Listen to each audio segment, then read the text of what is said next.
Crime कहानी में स्वागत है। कुछ क्राइम इतने बेरहम और इतनी हैवानियत से अंजाम दिए जाते हैं कि इंसानी अकल अपने आप को इंसान कहने से भी शर्माने लगती है। रिश्तों को तार तार करते आज के इस क्राइम का ताल्लुक है उत्तर प्रदेश के शहर अलीगढ़ से।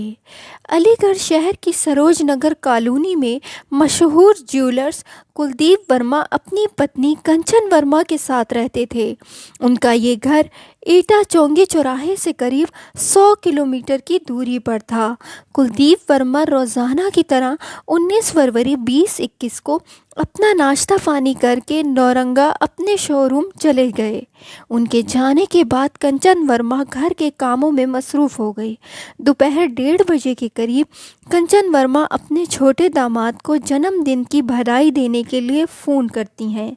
थोड़ी देर फ़ोन पर बात करने के बाद कंचन वर्मा फ़ोन बंद कर देती हैं और कहती हैं कि दरवाजे पर कोई आया है और लाइन डिस्कनेक्ट कर देती हैं।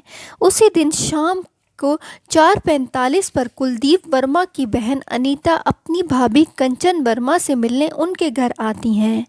अनीता ने दरवाजे पर लगी बेल बजाई और कई बार दरवाज़ा बजाया, लेकिन अंदर से कोई हलचल या जवाब नहीं आया। अनीता ने दरवाजे को धक्का मारा। धक्का देने के साथ ही दरवाज़ा खुद ब खुद खुलता चला गया, यानी कि दरवाज़ा अंदर से लॉक नहीं था। अनीता को हैरानी हुई कि आज भाभी कंचन वर्मा ने दरवाज़ा लॉक क्यों नहीं किया। वो अनीता अपनी भाभी कंचन वर्मा को आवाज़ लगाती अंदर दाखिल होती चली जाती है।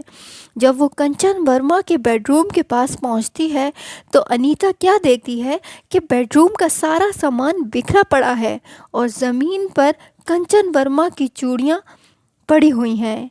और इससे अनीता को अंदाज़ा हो जाता है कि घर में कुछ गड़बड़ हुई है।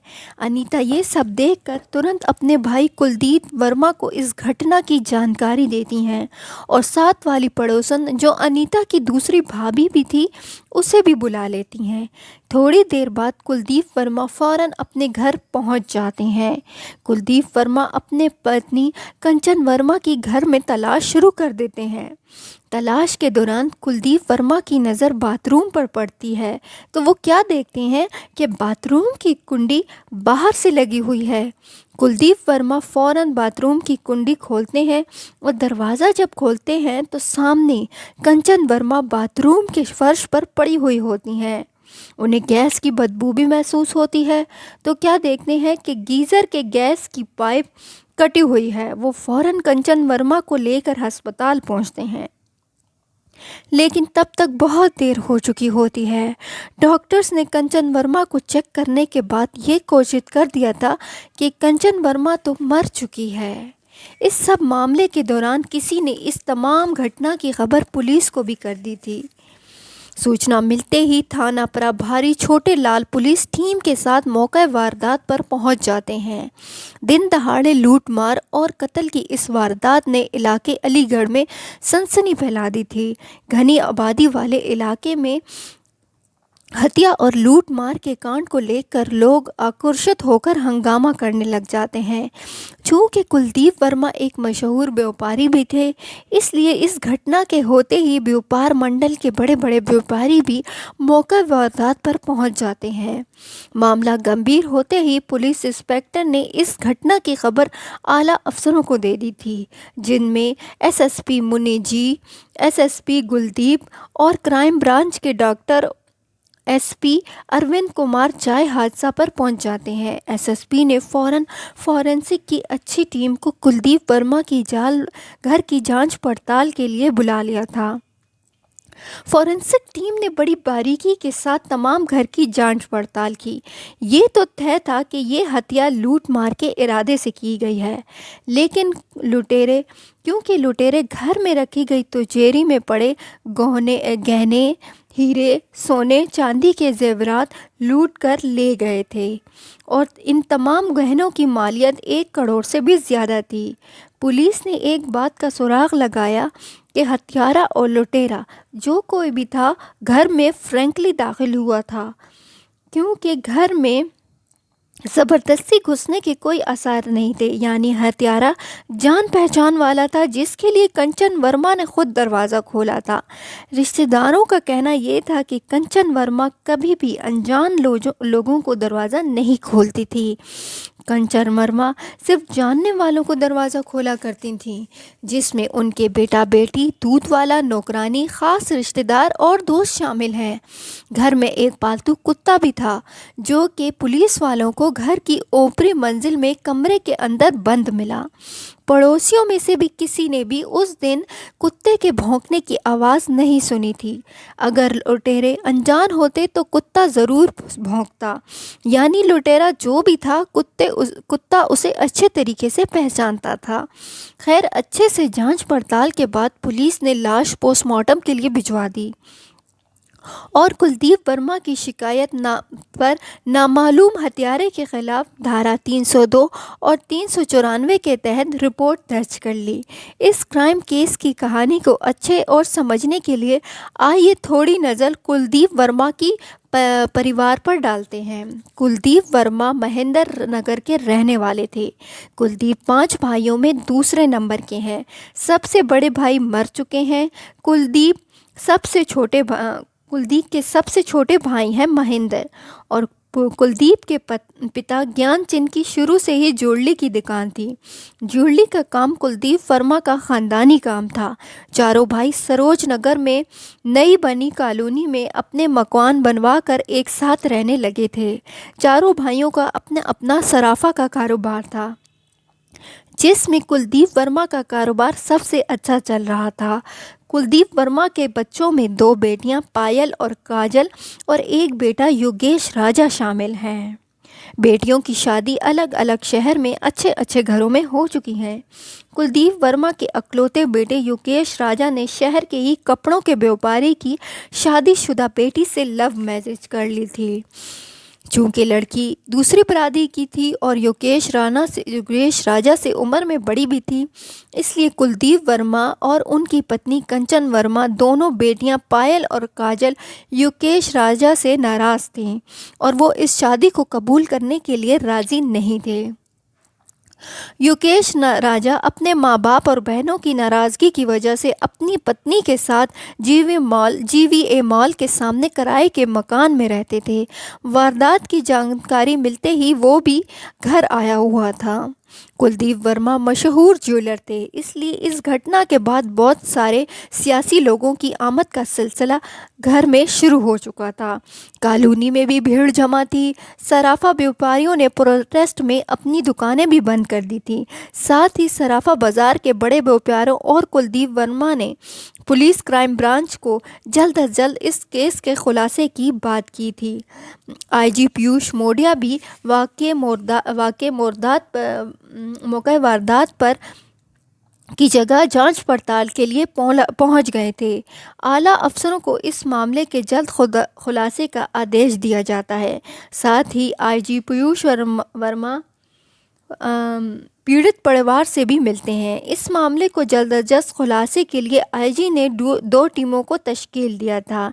इस बीच कंचन वर्मा की पोस्टमार्टम रिपोर्ट भी आ गई थी। रिपोर्ट में पता चलता है कि कंचन वर्मा की मौत गला घोटने की वजह से हुई थी। पोस्टमार्टम रिपोर्ट आने के बाद कंचन वर्मा का अंतिम संस्कार कर दिया जाता है। शोक को मांग कंकनी अकलौते बेटे योगेश राजा ने दी थी। हैरानी वाली बात ये थी कि कुलदीप वर्मा के साथ लूट की तीसरी वारदात थी।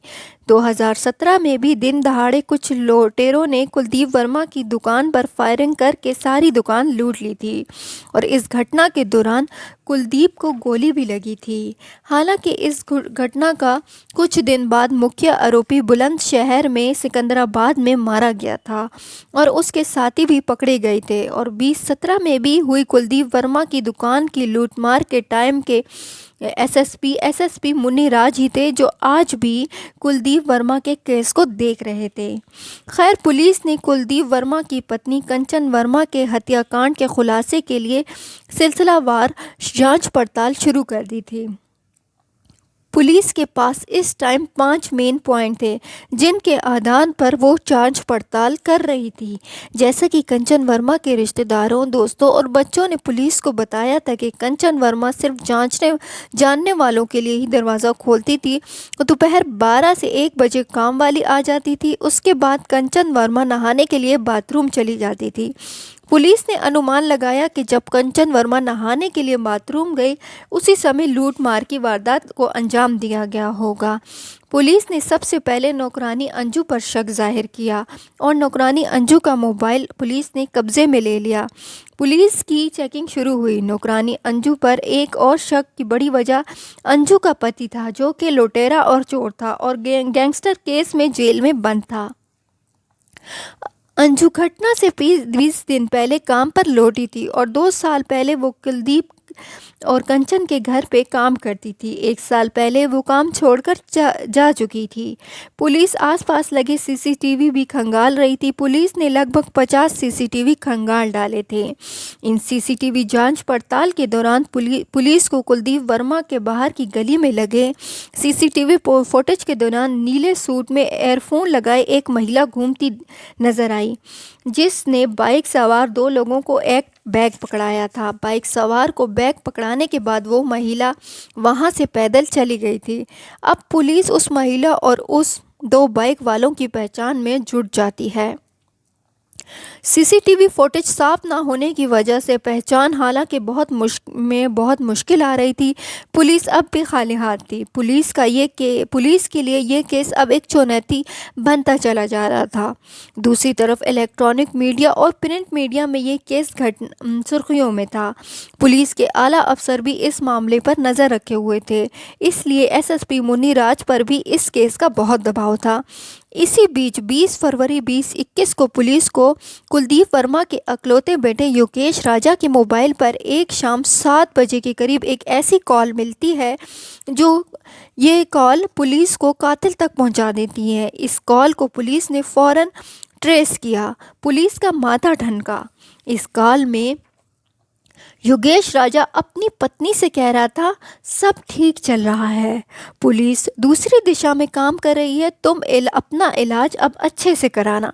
पुलिस इस शक के आधार पर फौरन योगेश राजा को अरेस्ट करती है और सख्ती से पूछताछ शुरू करती है। पुलिस ने जब योगेश राजा से पूछताछ शुरू की, योगेश ने कहा, मैं अलग रहता हूँ, कुछ समझ नहीं आ रहा कि ये सब क्या हो रहा है। पुलिस ने जब योगेश को सीसीटीवी दिखाई, योगेश राजा का रंग उड़ गया। पुलिस ने जब योगेश राजा से पूछा वो घटना वाले दिन कहाँ था और क्या कर रहा था, योगेश राजा घटने वाले दिन 1 बजे तक किए गए काम को सही सही बताता है, लेकिन 1 बजे के बाद वो कहाँ था उसके पास कोई तसल्लीबख्श जवाब नहीं था। बहाने करने लगता है, टाल पटोल जवाब देने लगता है। पुलिस ने योगेश राजा के मोबाइल को सर्विलेंस पर लगाया तो योगेश की घटना वाले दिन 1:30 बजे की लोकेशन मौका वारदात वाली जगह यानी कंचन वर्मा का घर था। वहां से वो अपने किराए वाले घर पर चला गया था। पिता के कॉल करने के बाद वापस घर कुलदीप पिता के घर आ जाता है। पुलिस ने योगेश राजा के साथ मज़ीद सख्ती के साथ बातचीत शुरू की। योगेश पुलिस की सख्ती से फ़ौरन टूटा और तोते की तरह बोलना शुरू हो गया। उसने खुद अपनी पत्नी और दोस्त की गर्लफ्रेंड के शामिल होने की बात शुरू की। पुलिस ने फ़ौरन आरोपियों को गिरफ्तार कर लिया और आरोपियों से लूट का माल भी निकलवा लिया, जिसमें लगभग 1 करोड़ मालियत के हीरे, सोने, गहने शामिल थे। साथ ही इसमें 1 लाख नकदी और 2 बाइक वगैरह भी शामिल थी। अपराधी तो पकड़े गए थे, लेकिन सवाल ये था कि आखिर एक बेटे ने अपनी मां की हत्या कैसे की। अब योगेश राजा की ज़िंदगी का खुलासा करते हैं। योगेश राजा की हत्या कांड करने से 6 माह पहले कपड़ों के व्यापारी की बेटी सोनम से मुलाकात हुई थी। बातचीत बढ़ने लगी और योगेश और सोनम एक दूसरे को पसंद करने लगे। सोनम हालांकि पहले से शादीशुदा थी। सोनम ने योगेश को बताया था कि उनका पति उसे मारता पीटता और टॉर्चर करता है। योगेश के सोनम की ज़िंदगी में आने के बाद सोनम ने अपने पहले पति को छोड़ दिया था और योगेश और सोनम के साथ किराए के मकान फ्लैट में रहने लगी थीं। योगेश के सोनम के साथ ताल्लुकात योगेश के माता पिता कुलदीप वर्मा और कंचन वर्मा को पसंद नहीं थे। उन्होंने सोनम की वजह से योगेश को घर से निकाल दिया था और शर्त रखी थी कि तुम सोनम को छोड़कर घर वापस आ जाओ, पर योगेश सोनम को छोड़ने को तैयार नहीं था। घर से निकाले जाने के बाद योगेश का हाथ तंग लेने लगा। हालांकि वो कभी कभी दिन में अपनी मां कंचन वर्मा के साथ पास चला जाया करता था और लड़ झगड़ कर अपनी मां कंचन वर्मा से पैसे ले लिया करता था।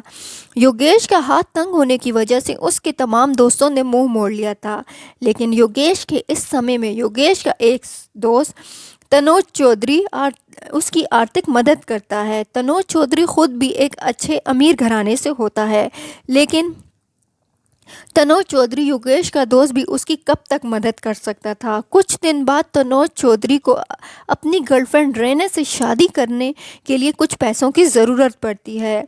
वो योगेश से वापस अपने पैसों की डिमांड करता है, लेकिन योगेश का तो हाथ ऑलरेडी तंग था। योगेश दोबारा अपनी माँ के पास तनोज के साथ जाता है। माँ कंचन मम्मा पैसे देने से साफ इनकार कर देती है और कहती है कि वो किसी शादीशुदा लड़की को अपनी बहू नहीं बनाएगी, यानी वो सोनम को अभी भी अपनी बहू मानने पर तैयार नहीं थी। इसके बाद योगेश योजना बनाता है और 19 फरवरी 2021 को अपनी पत्नी सोनम को डॉक्टर के पास छोड़ता है। उसके बाद दोपहर को बाइक पर अपनी माँ के घर पहुँचता है। पहले से तयशुदा प्लानिंग के तहत रेने और तनोज यानी योगेश के दोनों दोस्त भी कंचन वर्मा के घर पहुंचे हुए थे। अब ये तीनों दरवाजे पर खड़े थे। योगेश कॉल बेल करता है और माँ दरवाज़ा खोल देती है। योगेश अंदर दाखिल हो जाता है। योगेश के साथ तनोज भी अंदर जाता है। याद रहे, रेने अंदर नहीं जाती, सिर्फ तनोज और योगेश अंदर जाती हैं। योगेश माँ से जेवरात पैसे की डिमांड करता है। माँ विरोध करती है। योगेश तिजोरी वाले कमरे की तरफ चला जाता है, जबकि योगेश का दोस्त तनोज कंचन वर्मा के साथ बहस करना शुरू करता है और उलझता रहता है। जब कंचन वर्मा शोर मचाना शुरू करती हैं, योगेश ने यानी अपने ही बेटे ने अपने दोस्त को इशारा किया कि वो माँ को मार दे। तनोज फौरन साड़ी से गला दबाकर कंचन को मार डालता है और लाश को बाथरूम में डालकर पुलिस को भटकाने के लिए गीज़र की गैस पाइप काट देता है। हत्या और लूट करने के बाद योगेश राजा और तनोज बाइक पर अपने घर चले जाते हैं, जबकि रेने ऑटो रिक्शा में बैठकर चली जाती है। पुलिस जांच में सोनम को लेकर एक और बात का खुलासा करती है कि सोनम यानी योगेश की पत्नी बुलंदशहर से थी और योगेश से पहले वो 3 शादियां ऑलरेडी कर चुकी थी। जिस समय ये वारदात हुई, सोनम 3 माह प्रेग्नेंट थी। पुलिस ने तमाम सबूत इकट्ठा करके 300 पेज की चार्जशीट मई 2021 में अदालत में पेश की। चार्जशीट में 9 गवाह पेश किए, लेकिन कमरा अदालत में यह 9 गवाह मुकर गए और अदालत ने इन 4 को बरी कर दिया। उसकी वजह ये थी कोई केस नहीं बनता था। जब अदालत में गवाह ही मुकर गए तो अदालत क्या कर सकती है या पुलिस को क्या कर सकती है। इसीलिए अदालत इन 4 को, योगेश को, उसके दोस्त को, उसकी गर्लफ्रेंड को और पत्नी को रिहा कर देते हैं। अब ये मामला हाई कोर्ट में अपील के लिए गया है। किसी ने सोचा नहीं था कि 9 मंथ जिस माँ ने अपने बेटे को पेट में पाला, उसे पैदा किया, उस माँ को बेटे ने ही मौत के घाट उतार दिया। लालच इतना था कि बेटे का खून सफ़ेद हो गया। लालच में एक बेटे ने माँ की हत्या कर दी। लालच इंसान को अंधा कर देता है। इस केस ने माँ बेटे के रिश्ते पर एक कलंक लगा दिया। आपकी इस बारे में क्या राय है, कमेंट बॉक्स में बताइए। धन्यवाद। मेरी मेहनत पसंद आए तो लाइक के बटन पर क्लिक करें।